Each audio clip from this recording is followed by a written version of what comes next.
أهلا وسهلا بيكم مستمعينا الأعزاء في حلقة جديدة من بودكاست يقظة الدولي، تزامنا مع اليوم العالمي لالتهاب الكبد الموافق يوم 28 يوليو.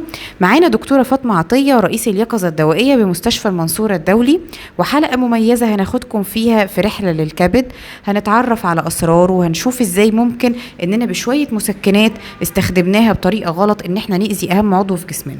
اولا برحب بحضرتك يا دكتورة فاطمة. الصراحة من ساعة حلقة الMS ومطلب جماهيري ان حضرتك تعملي لنا حلقة وتكلمينا عن الآثار الجانبية للأدوية وازاي انها بتأثر علينا. اهلا وسهلا بحضرتك يا دكتور. عليكم السلام ورحمة الله وبركاته. أهلا بيكي دكتورة نرمين، وحقيقي أنا اللي سعيدة جدا جدا جدا، وببقى سعيدة بالفيدباك ده بتاع الناس والمتابعين، ويا رب دايما نكون عند حسن ظنهم ونقدم لهم معلومات مفيدة بإذن الله. وزي ما حضرتك قلتي احنا النهاردة رحلتنا للكبد، وانا بوعدكم ان شاء الله ان احنا على مدار الحلقات القادمة هنكمل رحلتنا المثمرة المفيدة في العوالم الخفية في عالمنا وفي جسمنا البشري، وهنقول كل عضو بالظبط ودوره ايه او فايدته ايه او علاقته ايه باليقظة الدوائية بأمر الله. تسلمي لنا يا دكتور. طيب اولا ان ما بيجي لنا تقارير عن اي دواء عشان نقدر نعرف ان الدواء السبب او لا في الاثر الجانبي ده، بنحتاج ان احنا نعرف حاجات كتير من ضمنها صحة الكبد. ليه بقى يا دكتور الكبد بالذات؟ طيب في البداية هنحب نقول الكبد مكانه فين في الجسم. الكبد بيقع في الناحية اليمنى من البطن تحت القفص الصدري، وممكن يوصل وزنه ل1.8 كيلو جرام، يعني تقريبا قرب 2 كيلو.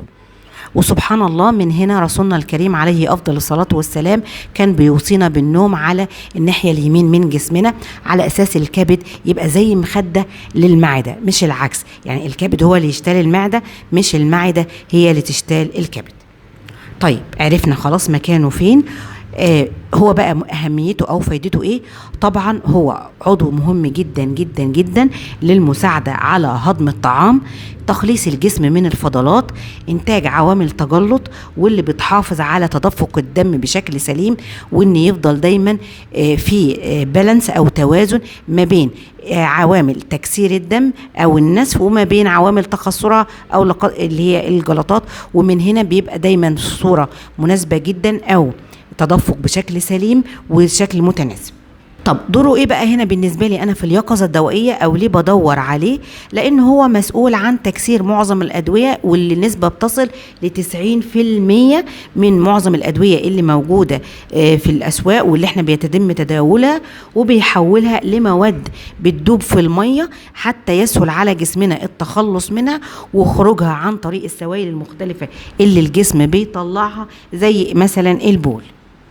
طب تمام. هنا يا دكتور ممكن حد يسألنا ليه أساسا احنا عايزين نخرج الدواء من الجسم؟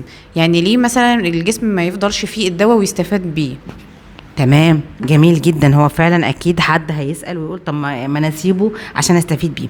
هنا في حاجة مهمة جدا قوي في الأدوية، ان الدواء ما بيديش مفعوله الا بعد ما بيوصل لحاجة اسمها سي-ماكس او التركيز المناسب في الدم بتاعنا ليدي مفعول، وبعد كده الكيرف بتاع التركيز ده بيبدأ ينزل تاني، ومن ثم خلاص فايدة الدواء أنا خدتها لأن التركيز بدأ يقل عن السي-ماكس ديت، وبيفضل لي بقى الدواء يدي الأثر الجانبي بتاعه واللي بتحصل منه المشكلة. زي ما احنا قلنا كده إن بيساعد على عوامل التجلط، يعني أنا لو واخدة دواء بيساعد على ذوبان الدم أو بيساعد على عدم تجلطه، خلاص هو كده اداني السي-ماكس واداني الفايدة بتاعته. لو أنا زدت عن الوقت ده أو فضل في جسمي فترة أطول من كده هيدخلني في المرحلة اللي هي ان يديني الاثر الجانبي ويفضل يدوب يدوب يدوب وبيأثر على البالانس، وبالتالي ممكن يدخلني في حالات النسف. يبقى كل حاجة بمعدلاتها وكل حاجة بمعادلتها وكل حاجة بالوقت المناسب بتاعها، ادخلها وقت الحاجة اليها، وبعد ما تخلص الفايدة بتاعتها او المنفعة اخرجها. وهنا دور الكبد بيتضح جليا في عملية او دوره او علاقته باليقظة الدوائية. تمام يا دكتور. طب من خلال التقارير اللي بتيجي لحضرتك بشكل مستمر، ممكن حضرتك تقولي لنا ايه اكتر الحالات اللي تم رصدها مرتبطة بالكبد؟ تتوقعي يا دكتورة نرمين ايه الدواء اللي ممكن يكون النجم معانا النهاردة في حلقتنا واللي بيسبب مشكلة؟ دواء جميل جدا والناس بتحبه جدا وبتتداوله بطريقة بتوصله من ان هو دواء جميل خافض للحرارة ومسكن للآلام وآمن بنسبة كبيرة، بتحوله الى دواء ممكن يسبب التهاب كبدي وقلق ومشاكل كبيرة في الكبد، قد لا قدر الله لا قدر الله إذا ما اتلحقتش قد تؤدي إلى الوفاة. ده كده شوقتينا يا دكتور، بقى يا ترى ايه اسم الدواء ده؟ الدواء ده هو الباراسيتامول اللي هو معروف البنادول الأزرق. تمام. الباراسيتامول ده ممكن بيوصلني لحالات او بيعمل حاجة اسمها التسمم بالباراسيتامول، وده بيكون نتيجة الاستخدام المفرط ليه. طب بيجي الاستخدام المفرط ليه ازاي؟ ان الناس بقى عندها اعتقاد ان الدواء ده امن مفيش منه مشاكل خالص، انا مصدعه او اي مسناني وجعاني او رجليا وجعاني فاقوم واخده حبايه، لقيتني مفيش مفعول او رحت مش عارفه خرجت فزميلتي معاها بنادول او خدي كمان حبايه. او الحاجة التانية ان كمان في مستحضرات حاليا موجودة في السوق متوفرة تركيزها لا بقى مش 500 جرام، ده تركيزها 1 جرام، فبالتالي حباية من هنا على حباية من هنا، زائد كمان ان انا ممكن اخده في كذا تركيبة مختلفة او في كذا دواء مختلف وانا ما ببقاش عارف ان هو باراسيتامول. زي مثلا واحد عنده دور برد او رشح او عطس، طيب واحد يقوم قايل له ايه، خد حباية بنادول للسخونية. تمام. طب ده انا لسه عندي رشح، طب خد بقى حبايه كمان للرشح والعطس. بتبقى معظم الادويه بتاعه الرشح والعطس بيبقى برضو فيها باراسيتامول. يرجع تاني ده ما عملتش حاجه الحبايه، ارجع اخد حبايه تاني، او لا ده البنادول بقى ضعيف، طب انا اخد من اللي هو 1 جرام من هنا لهنا لهنا، يبدا يجمع لي في اليوم الواحد 4 جرام. وفعلا احنا رصدنا حالات او شفنا حالات قالت لنا ان هي كانت بيبقى عندها وجع في اسنانها او وجع في ركبها او في مفصلها، وتقول لك الدواء ده ما فيش منه مشكله وفي نفس الوقت مش عاطيني التاثير من اول حبايه، فكانت بتاخد شريط كامل في اليوم. شريط كامل يعني 10 حبايات في 500 يعني 5 جرام، يعني كده عدوا الجرعه الموصي بها في كل الجاد لاين الخاصه ان انا ما تعداش 4 جرام في اليوم من الباراسيتامول. طب يا دكتور، مهم جدا ان حضرتك تقولي لنا ايه اعراض حدوث التسمم ده، بحيث ان لو لا قدر الله حد اتعرض ليه يقدر ياخد الاجراءات السليمه في اسرع وقت. هو طبعا للاسف الاعراض ما بتبانش على طول من اخذ الجرعه ديت اللي هي او تعدي الجرعه اللي هي ال4 جرام، بتبان بعد تقريبا من 24 ل 48 ساعه. بتبقى وجع بالبطن، مل القيء، او ساعات في بعض الحالات قيء شديد، وممكن تكون بطن مشدوده، وبيبقى اجهاد، وبيبقى في حالات كمان بتبقى اسهال. وطبعا مع استمرار الاسهال والقيء الضغط انا كده جسمي بيفقد كميه كبيره جدا من السوائل مره واحده، وده بيؤدي الى خفض ضغط الدم، وبالتالي الجسم عشان يعادل خفض ضغط الدم ده بيزود معدل ضربات القلب. وفي بعض الحالات بيبقى فيه اصفرار في الوجه وبياض العين، بياض العين نتيجة ارتفاع نسبة البيليروبين في الجسم، ودي الحالات اللي بيتقال عليها الصفرة. وطبعا دي بتبقى حالات خطيرة بتتطلب دخول المستشفى، واول ما بتوصل المستشفى بيتم التعامل المناسب مع كل حالة على حسب حدة التعب وعلى حسب الحالة اللي هي جاية بيها، وعمل تحاليل بقى وظائف الكبد، عمل تحاليل نشوف نطمن برضو على الكلى، نطمن على البيليروبين، وبيبقى في تحليل اسمه نسبة بيليروبين دايركت واندايركت، وبيتم العلاج المناسب وحجز الحالة واخذ المناسب ليها حسب كل حالة وحسب درجة خطورتها. زي ما احنا شفنا كده بالظبط ان احنا حولنا دواء جميل آمن الى دواء سام قد يؤدي الى بعض الوفاة. وهو ده دور اليقظة الدوائية، ان انا بحاول اعلي امان الدواء واقلل خطورته عن طريق نشر الوعي وعن طريق ان الاستخدام الامثل لكل دواء. يعني كده يا دكتور البارامول بس هو بنخاف منه، ولا يا ترى في ادوية تانية ممكن يحصل منها مشكلة؟ لا طبعا في أدوية تانية نخاف منها أو بتعمل مشاكل مع الاستخدام المزمن ليها، زي الأميودارون مع مرضى القلب، والأدوية اللي هي بتخفض نسبة الكوليسترول في الدم، وبعض المضادات الحيوية زي الأموكساسيلين وأدوية المناعة زي الأزاثيوبرين والميثوتريكسيد. وطبعا أكيد في أمثلة تانية وأدوية تانية مش هنقدر نعرفها ولا نوصل ليها إلا من خلال تواصل اي حد ماشي على دواء او بياخد دواء يتواصل معانا ويقول لنا ايه اللي حصل. وهو ده بالظبط دور اليقظة، ان احنا بنجمع التقارير ونرصدها ونحللها ونبدأ نعمل اعادة وعي بها ان الادوية ديت بيحصل منها مشاكل، فبالتالي تبقى جرعتها تتعدل او انها ما تتاخدش مع مرضى معينين. طب ازاي يا دكتور نحمي نفسنا ان احنا نتعرض لتسمم دواء؟ او مثلا لو عايزه انصح حد شايفاه بياخد دواء من نفسه، وخصوصا ان الحالات دي بنشوفها هنا كتير في المستشفى، ان الناس بتاخد كميات دواء بدون استشاره طبيب وسوء استخدام للمسكنات وحاجه زي ما حضرتك شايفه، فازاي ننصح الناس او ان احنا نحمي نفسنا؟ طبعا زي ما حضرتك قلتي، هي فعلا الوقايه خير من العلاج. وعشان نعمل وقاية أو نعلم الناس أو ننصحها أو نقلل الضرر الواقع على الكبد ده، لأنه طبعا زي ما شفنا عضو مهم جدا. أولا ممنوع منعا باتا أخذ جرعات أكبر من المصيبة. زي ما احنا قلنا بقى الباراسيتامول هنحاول ما نزيدش، مش هنحاول، لا ده هو لازم ما نزيدش عن 4 جرام لليوم الواحد.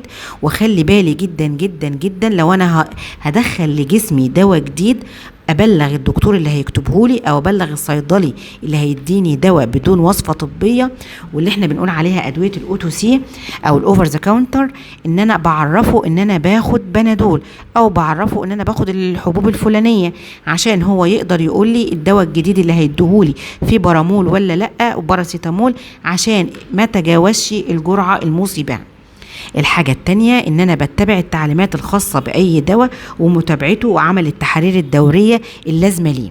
في بعض الادوية طبعا بيبقى معروف ليها ان انا لازم اعمل لها تحاليل وظائف كبد كل 3 شهور، فطبعا الدكتور وهو بيكتبها لي بيقول لي المعلومة دي، فانا ما تجاهلهاش ولا ديها او اقول لا مش مهم او لا هو طبعا التحليل اللي انا هعمله كل 3 شهور هيوفر عليا متاهات، وهيوفر عليا ان انا ممكن اتحجز في المستشفى لفتره طويله، وهيوفر عليا حالات خطيره. طب يا دكتور، في اول كلامنا زي ما حضرتك وضحتي اهميه الكبد وبيعمل ايه، نحب نختم الحلقه بنصايح من حضرتك تقول لنا ازاي ان احنا نحافظ على صحه الكبد. تمام، احنا ان شاء الله اهم حاجة ان احنا بنبتعد عن المشروبات الكحولية ومشروبات الطاقة.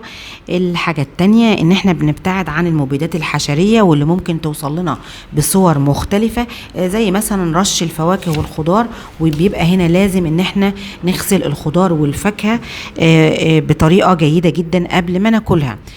كمان ان احنا بننصح غسيل الايد بصفة مستمرة للوقاية من الاصابة بفيروس ايه، وبدام قلنا فيروس ايه يبقى برضو هنتجنب الفاست فود او الاماكن اللي مش بتتعامل مع الاكل بطريقة صحية، او مش بيبقى بتقدم شكل اكل مش طريقة نظيفة وكويسة يعني. كمان بننصح بتجنب السمنة لمنع دهون الكبد، وكمان بننصح بعدم مشاركة الإبر والحقن والأدوات الخاصة مثل أدوات الحلاقة وقص الأظافر، وشرب المية بكميات كافية، واستخدام السكر الأبيض باعتدال وبكميات مناسبة حسب حالتنا.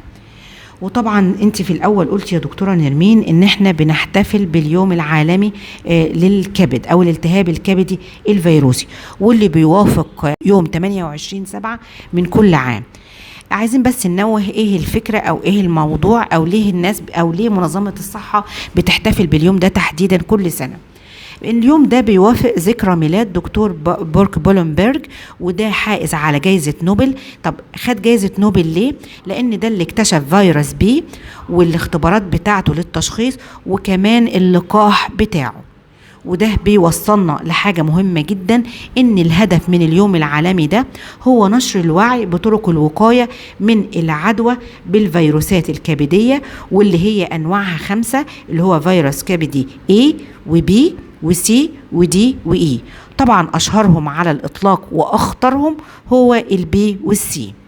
طيب الوقاية منهم ازاي؟ الوقاية منهم طبعا عن طريق زي الحاجات اللي احنا قلناها بقى، اللي هي غسيل الايد، وطبعا برضو اخذ التطعيمات المناسبة والموصي بها.